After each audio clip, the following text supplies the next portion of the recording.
ഇനി നമുക്ക് നോക്കേണ്ടത് ഡിപ്രീസിയേഷൻ്റെ അക്കൗണ്ടിങ് ട്രീറ്റ്മെൻറ്റ്സ് ആണ്. അപ്പോൾ ഡിപ്രീസിയേഷൻ്റെ അക്കൗണ്ടിങ് ട്രീറ്റ്മെൻറ്റ്സ് അല്ലെങ്കിൽ അതിൻ്റെ ജേർണൽ എൻട്രീസ് വേണ്ടി വരുന്നത് എന്തൊക്കെയാണെന്ന് നമുക്ക് നോക്കാം. ഒന്നാമതായിട്ട് നമ്മൾ വേണ്ടി വരുന്ന ജേർണൽ എൻട്രി എന്ന് പറഞ്ഞു കഴിഞ്ഞാൽ ഒരു അസറ്റ് പർച്ചേസ് ചെയ്യുമ്പോൾ എന്താണെന്നുള്ളത്. ഒരു അസറ്റ് പർച്ചേസ് ചെയ്യുമ്പോൾ ഉള്ള ജേർണൽ എൻട്രി എന്ന് പറയുന്നത് asset account debtor to bank or cash. കാരണം അസറ്റ് എന്ന് പറയുന്നത് ഒരു അസറ്റാണ്, അതിൻ്റെ ഡെബിറ്റ് ബാലൻസ് ആണ്. അത് കാരണം ഒരു അസറ്റ് നമ്മുടെ ഇൻസ്റ്റിറ്റ്യൂട്ടിലേക്ക് വരുന്ന കാരണം നമ്മൾ അതിനെ എന്ത് ചെയ്യുന്നു, ഡെബിറ്റ് ചെയ്യുന്നു. ക്യാഷ് നമ്മുടെ കയ്യിൽ നിന്ന് പോകുന്ന കാരണം ക്യാഷിനെ നമ്മൾ എന്ത് ചെയ്യുന്നു, ക്രെഡിറ്റ് ചെയ്യുന്നു. നെക്സ്റ്റ് എന്ന് പറഞ്ഞു കഴിഞ്ഞാൽ ഡിപ്രീസിയേഷന് വേണ്ടിയിട്ടുള്ള അല്ലെങ്കിൽ ഡിപ്രീസിയേഷൻ ചാർജ് ചെയ്യുമ്പോഴുള്ള ജേർണൽ എൻട്രിയാണ്. ഡിപ്രീസിയേഷൻ ചാർജ് ചെയ്യുമ്പോഴുള്ള journal entry depreciation account debtor to asset എന്നുള്ളതാണ്. ഡിപ്രീസിയേഷൻ എന്ന് പറയുന്നത് നമുക്കൊരു എക്സ്പെൻസ് ആണ്. ഇത് ഡിപ്രീസിയേഷൻ എന്ന് പറയുന്നത് അസറ്റിന്റെ വാല്യൂ എന്ത് ചെയ്യുന്നതാണ്, റെഡ്യൂസ് ചെയ്യുന്നതാണ്.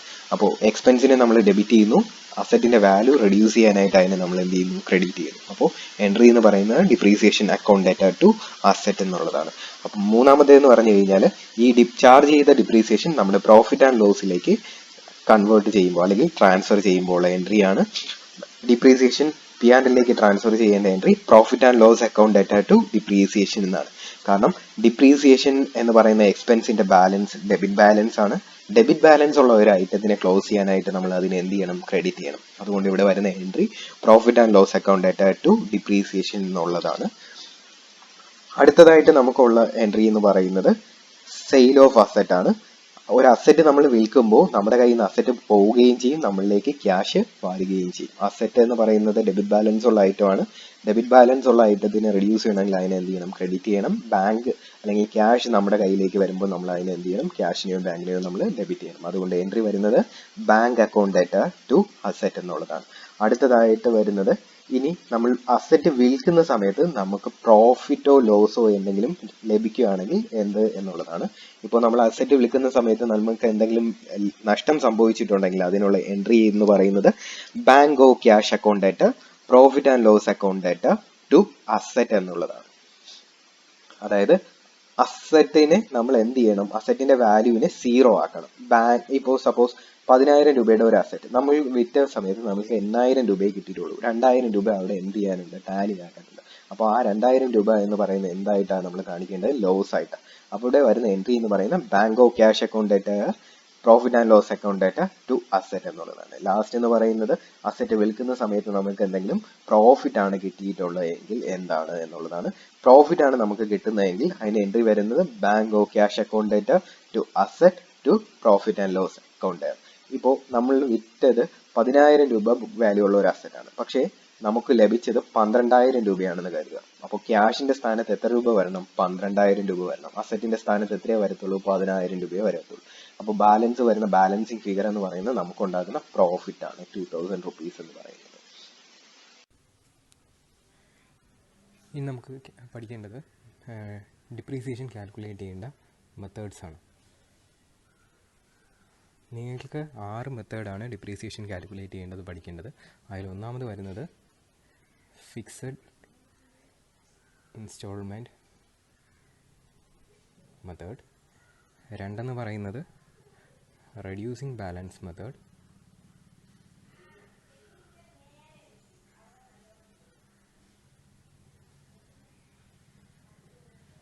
മൂന്നെന്ന് പറയുന്നത് ആനുറ്റി മെത്തേഡ്.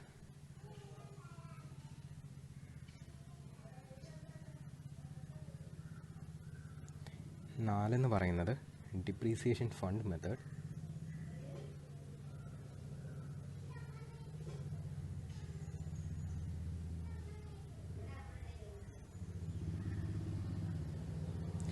അഞ്ചെന്ന് പറയുന്നത് ഇൻഷുറൻസ് പോളിസി മെത്തേഡ്.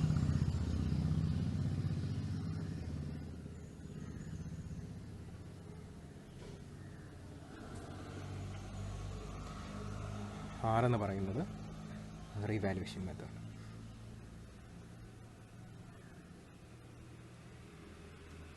അപ്പോൾ ഈ 6 മെത്തേഡ്സാണ് നിങ്ങൾക്ക് വരുന്നത്. ഒന്നെന്ന് പറഞ്ഞു കഴിഞ്ഞാൽ ഫിക്സഡ് ഇൻസ്റ്റാൾമെൻറ്റ് മെത്തേഡ്, രണ്ടെന്ന് പറഞ്ഞാൽ റെഡ്യൂസിങ് ബാലൻസ് മെത്തേഡ്, മൂന്നെന്ന് പറഞ്ഞാൽ annuity method, fourth one depreciation fund method, fifth one insurance policy method and sixth one revaluation method. ഇതിൽ നമ്മൾ ആദ്യം നോക്കുന്നത് ഫിക്സഡ് ഇൻസ്റ്റാൾമെൻറ്റ് മെത്തേഡാണ്.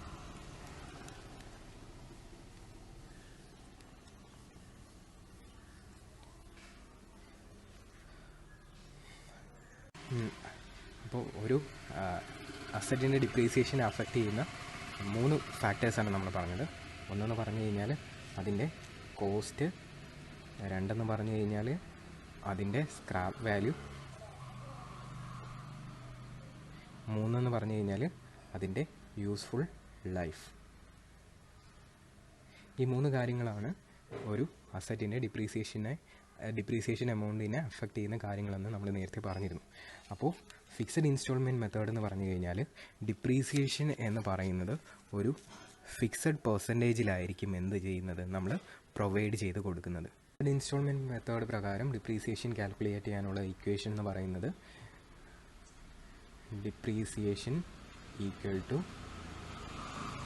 Original cost of asset minus scrap value divided by estimated life of asset. അപ്പോൾ fixed instalment പ്രകാരം depreciation calculate ചെയ്യേണ്ട equation എന്ന് പറഞ്ഞു കഴിഞ്ഞാൽ original cost of asset minus scrap value divided by estimated life of asset. അപ്പോൾ ഈ method പ്രകാരം നമ്മൾ ഡിപ്രീസിയേഷൻ കാൽക്കുലേറ്റ് ചെയ്യുകയാണെങ്കിൽ ചെയ്യുന്നത് ഇങ്ങനെയായിരിക്കും. ഇപ്പോൾ ഒരു അസറ്റിൻ്റെ വാല്യൂ 20,000 രൂപയാണെന്ന് കരുതുക, 20,000 rupees ആണെന്ന് കരുതുക. അതിൻ്റെ സ്ക്രാപ്പ് വാല്യൂ 2,000 rupees-ഉം അതിൻ്റെ എസ്റ്റിമേറ്റഡ് ലൈഫ് എന്ന് പറയുന്നത് 10 years-ഉമാണെങ്കിൽ എങ്ങനെ നമുക്ക് ഡിപ്രീസിയേഷൻ കാൽക്കുലേറ്റ് ചെയ്യുന്നത്? ഇവിടെ ഡിപ്രീസിയേഷൻ കാൽക്കുലേറ്റ് ചെയ്യുന്നത് 20,000 minus 2,000 divided by 10, that is equal to 18,000 divided by 10. Depreciation is equal to 1,800. അപ്പോൾ ഡിപ്രീസിയേഷൻ എന്ന് പറയുന്നത് 1,800 ആയിരിക്കും. ഇതിൻ്റെ എസ്റ്റിമേറ്റഡ് ലൈഫായിട്ടുള്ള 10 years-ലേക്കും ഈ ഡിപ്രീസിയേഷൻ എന്ന് പറയുന്നത് 1,800 തന്നെയായിരിക്കും. അപ്പോൾ ഈ ഡിപ്രീസിയേഷനെ നമ്മൾ പ്ലോട്ട് ചെയ്ത് കഴിഞ്ഞാൽ അതിൻ്റെ 10 വർഷത്തേക്കും ഇതിൻ്റെ ഡിപ്രീസിയേഷൻ ചാർജ് എന്ന് പറയുന്നത് 10,000 തന്നെയായിരിക്കും. അതുകൊണ്ട് ഫിക്സഡ് ഇൻസ്റ്റാൾമെൻറ്റ് മെത്തേഡിനെ നമ്മൾ എന്തെന്നും കൂടി പറയാറുണ്ട്, സ്ട്രെയിറ്റ് ലൈൻ മെത്തേഡ് എന്നും കൂടി പറയാറുണ്ട്. അപ്പോൾ അസറ്റിൻ്റെ lifetime complete depreciation value ആയതുകൊണ്ട് ഈ ഒരു മെത്തേഡിനെ നമ്മൾ സ്ട്രെയിറ്റ് ലൈൻ മെത്തേഡ് എന്നും എന്ത് ചെയ്യാറുണ്ട്, പറയാറുണ്ട്.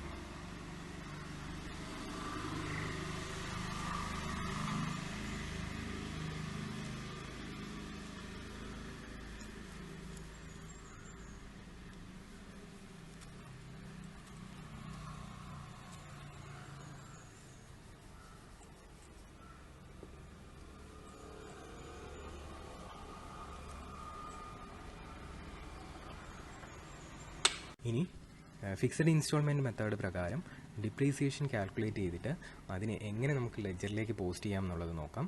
ഇപ്പോൾ ഒരു അസറ്റിൻ്റെ വാല്യൂ നമ്മൾ അല്ലെങ്കിൽ ഒരു അസറ്റ് നമ്മൾ പർച്ചേസ് ചെയ്തു,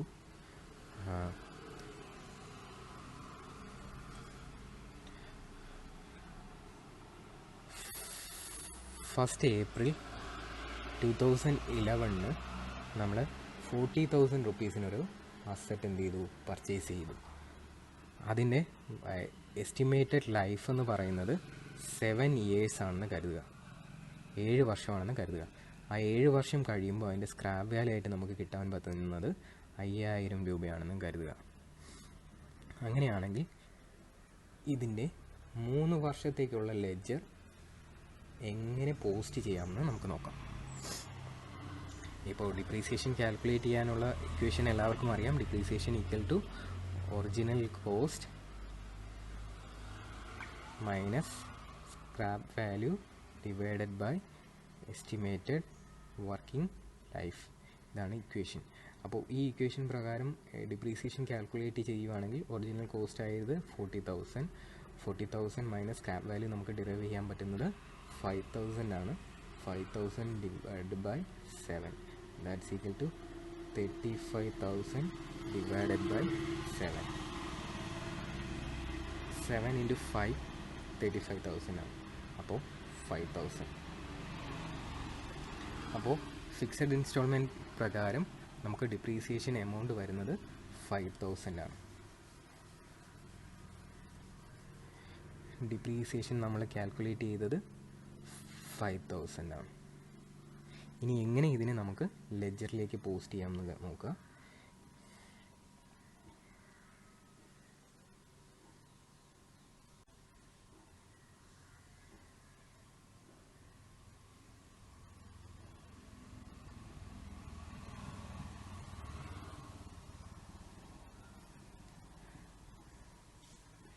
date, particulars, amount, date, particulars, amount. നമ്മുടെ അസറ്റ് അക്കൗണ്ടാണ് വരച്ചത്.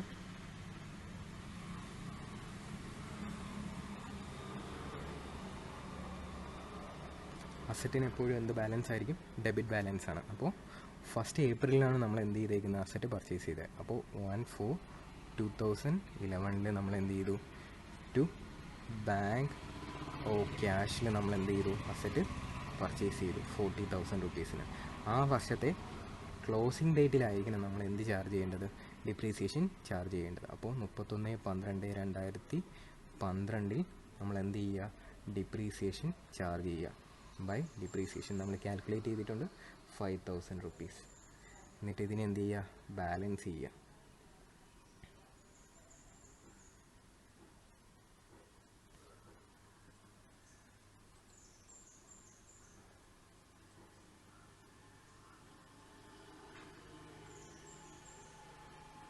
സെയിം ഡേറ്റിൽ തന്നെ നമ്മൾ എന്ത് ചെയ്തു? ബാലൻസ് ക്യാരി ഡൗൺ ചെയ്തു. നെക്സ്റ്റ് ഇയറിൽ 1/4/12 നമ്മൾ എന്ത് ചെയ്തു? Balance brought down. എത്രയാണ്? 35,000. ആ ഇയറിൻ്റെ എൻഡിലും എന്ത് ചെയ്യുക? സെയിം ഡിപ്രീസിയേഷൻ വാല്യൂ തന്നെ നമ്മൾ എന്ത് ചെയ്യുക? ചാർജ് ചെയ്യുക. 31/12/13 ബൈ ഡിപ്രീസിയേഷൻ 5,000. ആ വർഷം എന്ത് ചെയ്യുക? ബാലൻസ് ചെയ്യുക 35,000.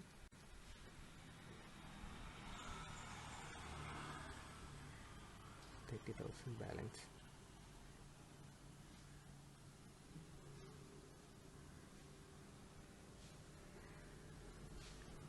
വൺ 4/13 റോഡ് ഡൗൺ ചെയ്യുക.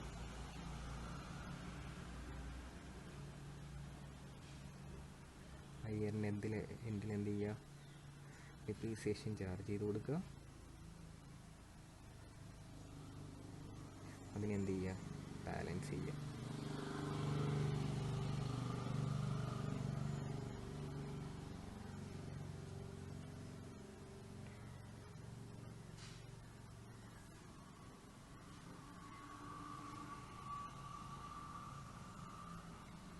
ഇവിടെ ചെയ്തത് നമ്മുടെ ടെക്സ്റ്റിലെ ഇല്ലൂസ്ട്രേഷൻ 1 ആണ്.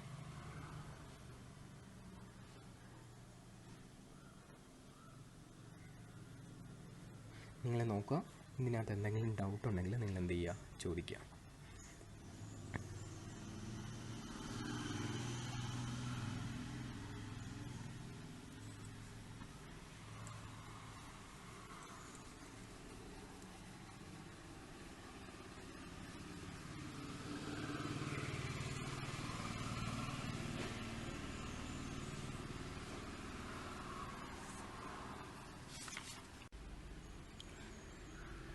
രണ്ടാമത്തേതെന്ന് വെച്ച് കഴിഞ്ഞാൽ reducing balance method. Reducing balance method. ഈ മെത്തേഡ് അനുസരിച്ചിട്ട് എങ്ങനെയാണ് ഡിപ്രീസിയേഷൻ കാൽക്കുലേറ്റ് ചെയ്യുന്നതെന്ന് നമുക്ക് നോക്കാം. ഇപ്പോൾ ഒരു അസറ്റിൻ്റെ വാല്യൂ സപ്പോസ് 10,000 റുപ്പീസ് ആണെന്ന് കരുതുക. അതിൻ്റെ ഡിപ്രീസിയേഷൻ ചാർജ് ചെയ്യേണ്ട അല്ലെങ്കിൽ ഡിപ്രീസിയേഷൻ പെർസെൻറ്റേജ് ആയിട്ട് തന്നേക്കുന്നത് 10% ആണെന്ന് കരുതുക. റെഡ്യൂസിങ് ബാലൻസ് മെത്തേഡ് അനുസരിച്ചിട്ടാണ് 3 വർഷത്തേക്ക് നമ്മൾ ഡിപ്രീസിയേഷൻ കാൽക്കുലേറ്റ് ചെയ്യേണ്ടി വന്നു കഴിഞ്ഞാൽ ഫസ്റ്റ് ഇയറിലേക്ക് നമ്മൾ ഡിപ്രീസിയേഷൻ കാൽക്കുലേറ്റ് ചെയ്യുന്നത് ടു 10,000 ഇൻറ്റു 10%, അതായത് 1,000 റുപ്പീസ്. സെക്കൻഡ് ഇയർ ആകുമ്പോൾ അസറ്റിൻ്റെ വാല്യൂവിൽ നിന്ന് നമ്മൾ എന്ത് കുറയ്ക്കണം? പ്രീവിയസ് ഇയറിൻ്റെ ഡിപ്രീസിയേഷൻ കുറയ്ക്കണം. അതായത് 10,000 മൈനസ് 1,000 ഇതിൻ്റെ 10% നമ്മൾ എടുക്കേണ്ടത്. അതായത് 9,000 into 10%, that's equal to 900. Third year ആകുമ്പോൾ ഇവിടെ വന്നേക്കുന്ന 9,000 നിന്ന് നമ്മൾ എന്ത് ചെയ്യണം? 9,000 നിന്ന് ആ വർഷത്തെ ഡിപ്രീസിയേഷൻ വാല്യൂ ആയിട്ടുള്ള 900 കുറയ്ക്കുക.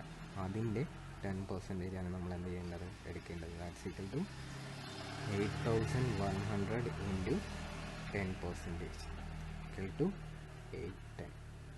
ഈ ഒരു രീതിയിലാണ് നമ്മൾ എന്ത് കാൽക്കുലേറ്റ് ചെയ്യുന്നത്? ഡിപ്രീസിയേഷൻ കാൽക്കുലേറ്റ് ചെയ്യുന്നത്.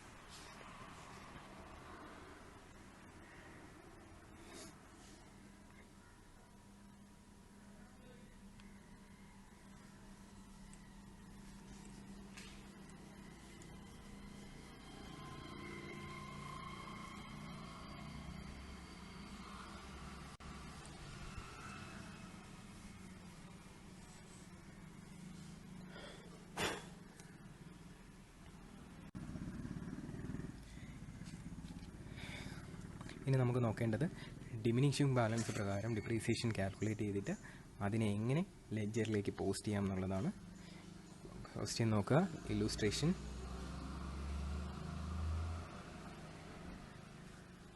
2 ആണ് നമ്മളിവിടെ ഡിസ്ക്രൈബ് ചെയ്യുന്നത്. 1 ഏപ്രിൽ 2012 ഒരു 60,000 റുപ്പീസിന് ഒരു അസറ്റ് പർച്ചേസ് ചെയ്തു. അതിൽ 10,000 അയാൾ അതിൻ്റെ ഇൻസ്റ്റലേഷന് വേണ്ടി എന്ത് ചെയ്തു? സ്പെൻഡ് ചെയ്തു. മെഷീനറിയുടെ ഡിപ്രീസിയേഷൻ റേറ്റ് എന്ന് പറയുന്നത് 20% പെർ ആനമാണ്. അങ്ങനെയാണെങ്കിൽ അതിൻ്റെ ഡിപ്രീസിയേഷൻ എന്ത് ചെയ്യുക? കാൽക്കുലേറ്റ് ചെയ്യുക. ഏത് മെത്തേഡ് പ്രകാരം? റെഡ്യൂസിങ് ബാലൻസ് മെത്തേഡ് പ്രകാരം. റെഡ്യൂസിങ് ബാലൻസ് മെത്തേഡ് പ്രകാരം ഡിപ്രീസിയേഷൻ കാൽക്കുലേറ്റ് ചെയ്യാനുള്ളത് നമ്മൾ നേരത്തെ പറഞ്ഞു കഴിഞ്ഞു. അതിനെ എങ്ങനെ നമുക്ക് ലെഡ്ജറിലേക്ക് പോസ്റ്റ് ചെയ്യാമെന്ന് നോക്കാം.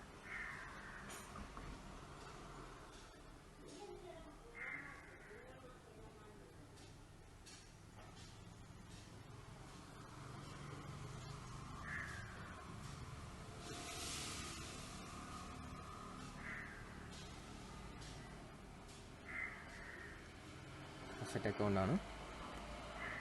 നമ്മൾ 1/4/2000 ഉള്ളിലാണ് എന്ത് ചെയ്തത്? മെഷീനറി പർച്ചേസ് ചെയ്തത്. അപ്പോൾ ടു ബാങ്ക് ഓ ക്യാഷ്.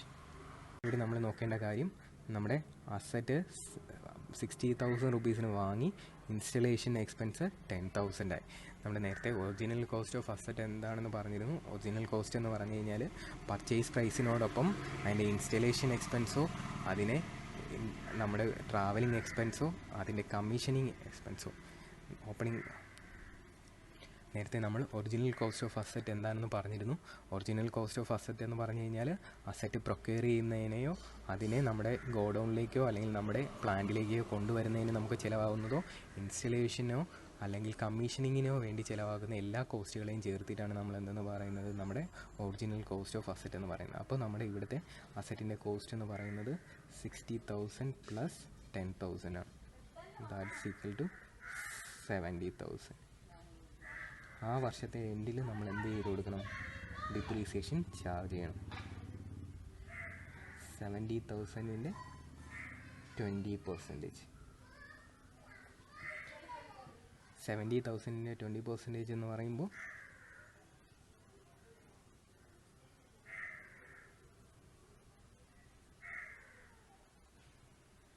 14,000.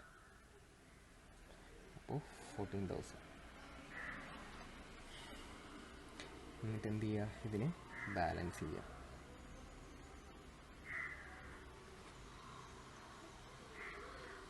-70 - 14 ആകുമ്പോൾ 56,000 വരും. അപ്പോൾ ബാലൻസ് എത്രയാണ്? 56,000. നെക്സ്റ്റ് ഇയറിൽ എന്ത് ചെയ്യുക? നമ്മൾ ഈ ബാലൻസ് എന്ത് ചെയ്യുക? ബ്രോട്ട് ഡൗൺ ചെയ്യുക.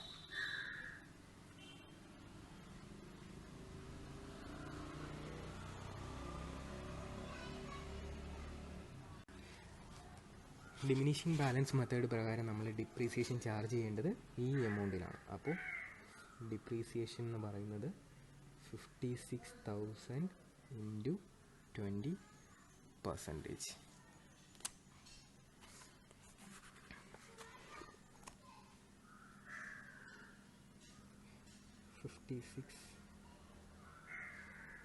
into 20%.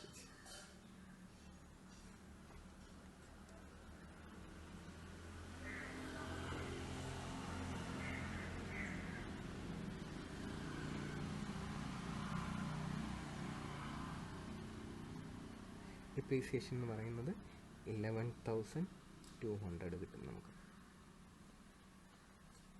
അപ്പോൾ ലാസ്റ്റ് ബാലൻസ് ചെയ്യുക. ബാലൻസ് ചെയ്യുമ്പോൾ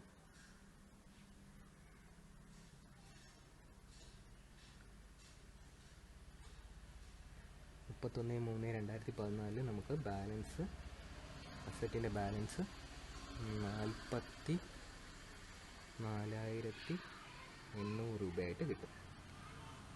44,800 ആയിട്ട് നമുക്ക് കിട്ടും.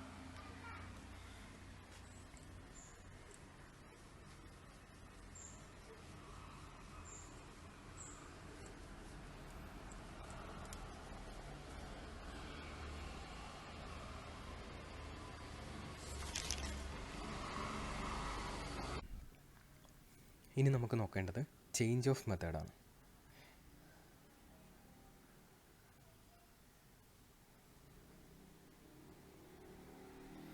ചേഞ്ച് ഓഫ് മെത്തേഡ് എന്ന് വെച്ച് കഴിഞ്ഞാൽ ഫിക്സഡിൽ നിന്ന് ഡിമിനിഷിങ്ങിലേക്കോ ഡിമിനിഷിങ്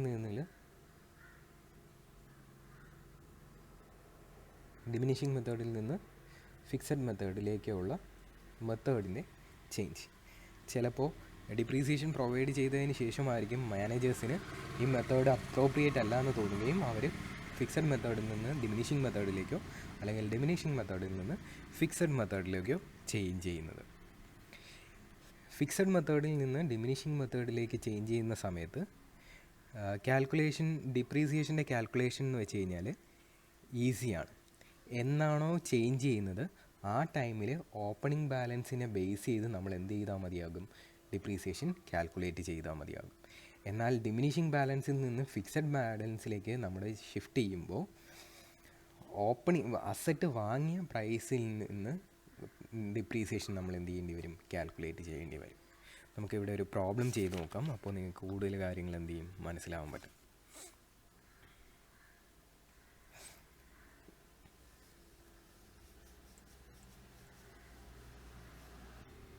നമ്മളിവിടെ ചെയ്ത് നോക്കുന്ന ഇല്ലൂസ്ട്രേഷൻ ടെക്സ്റ്റിലുള്ള 6ാമത്തെ ഇല്ലൂസ്ട്രേഷനാണ്. ഇതിനകത്ത് പറഞ്ഞേക്കുന്നത് ഫസ്റ്റ് ജാനുവരി 2008 1 lakh rupees ഒരു മെഷീനറി പർച്ചേസ് ചെയ്തു. അതിന് 31st December 2009 വരെ ഫിക്സഡ് ഇൻസ്റ്റാൾമെൻറ്റ് മെത്തേഡിൽ 15% റേറ്റിലായിരുന്നു എന്ത് ചാർജ് ചെയ്തിരുന്നത്, ഡിപ്രീസിയേഷൻ ചാർജ് ചെയ്തിരുന്നത്. അതിനുശേഷം അവർ 20% ഡിമിനിഷിങ് ബാലൻസ് മെത്തേഡിലേക്ക് എന്ത് ചെയ്തു, ഷിഫ്റ്റ് ചെയ്തു. 4 വർഷത്തേക്കുള്ള ഡിപ്രീസിയേഷനാണ് എന്ത് ചെയ്യാൻ പറയുന്നത്, കാൽക്കുലേറ്റ് ചെയ്യാൻ പറയുന്നത്. ഇവിടെ നിങ്ങൾ നോക്കിക്കഴിഞ്ഞാൽ അറിയാൻ പറ്റും, ആദ്യത്തെ 2 വർഷം ഫസ്റ്റ് ജാനുവരി 2008 മുതൽ 31/12/2009 വരെ 2 വർഷം നമ്മൾ ഫിക്സഡിലാണ് ചെയ്യുന്നത്. അപ്പോൾ ഫിക്സഡിൻ്റെ കാൽക്കുലേറ്റ് ചെയ്യാൻ ഈസിയാണ്. അപ്പോൾ depreciation for first year equal to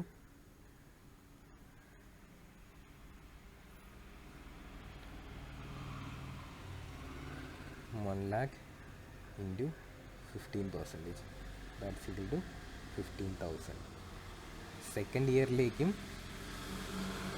depreciation rate എന്ന് പറയുന്നത് 1 lakh into 15% ഈക്വൽ ടു 15,000.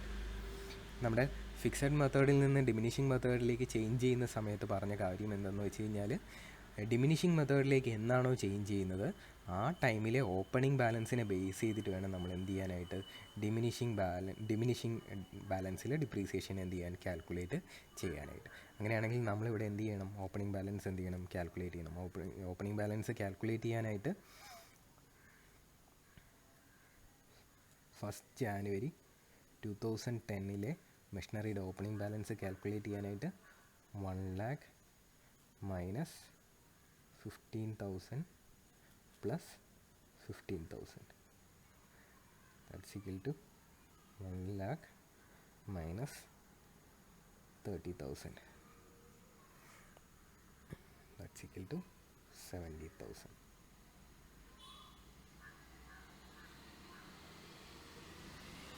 അപ്പോൾ തേർഡ് ഇയറിൻ്റെ ഡിപ്രീസിയേഷൻ കാൽക്കുലേറ്റ് ചെയ്യേണ്ടത് 70,000 ഇൻറ്റു 20%. That's equal to 14,000. ഇനി അത് ഫോർത്ത് ഇയറിലേക്ക് വരുമ്പോൾ 70,000 മൈനസ് 14,000 ഇൻറ്റു 20%.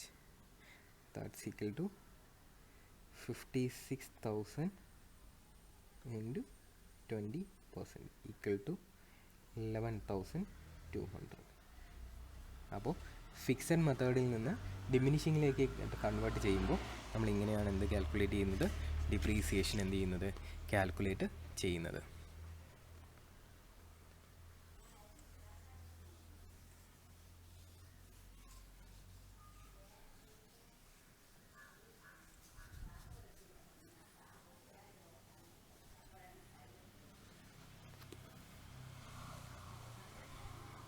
നെക്സ്റ്റ് നമ്മൾ ചേഞ്ച് ഓഫ് മെത്തേഡിൽ ഡിമിനിഷിങ് ബാലൻസിൽ നിന്ന് ഫിക്സഡ് ബാലൻസിലേക്കുള്ള മെത്തേഡാണ് നോക്കുന്നത്.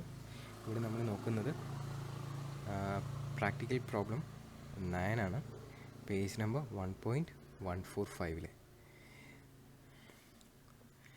അത് പറഞ്ഞേക്കുന്നത് 1 July 2008 ഒരു കമ്പനി 60,000 രൂപയ്ക്ക് ഒരു ട്രക്ക് പർച്ചേസ് ചെയ്യുന്നുണ്ട്. ഡിപ്രീസിയേഷൻ 20% ഡിമിനിഷിങ് ബാലൻസിലായിരുന്നു അവർ പ്രൊവൈഡ് ചെയ്തുകൊണ്ടിരുന്നത്.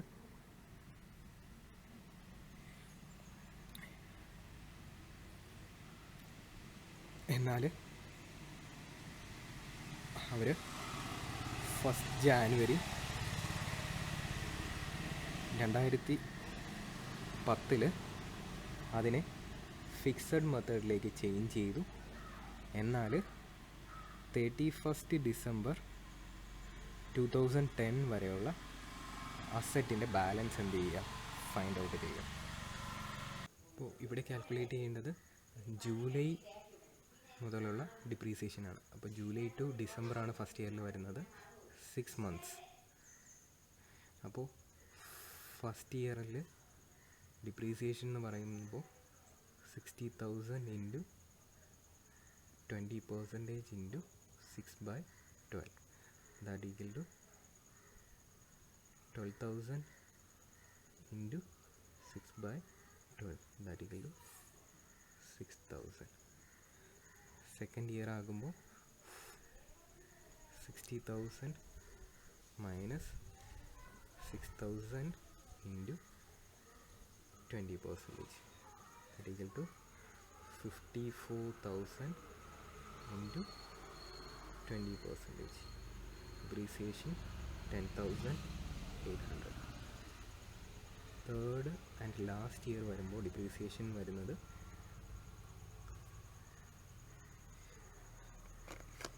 ഫിക്സഡ് 15% ആണ് ക്വസ്റ്റ്യനിൽ പറഞ്ഞേക്കുന്നത്.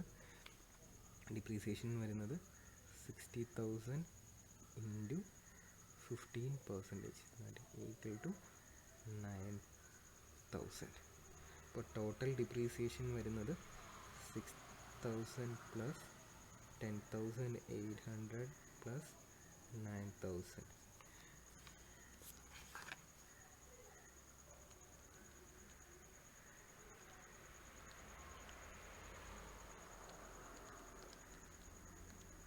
ടോട്ടൽ എമൗണ്ട് വരുന്നത് 25,800. അപ്പോൾ മെഷീനറി വാല്യൂ എന്ന് പറയുന്നത് 60,000 മൈനസ് 25,800.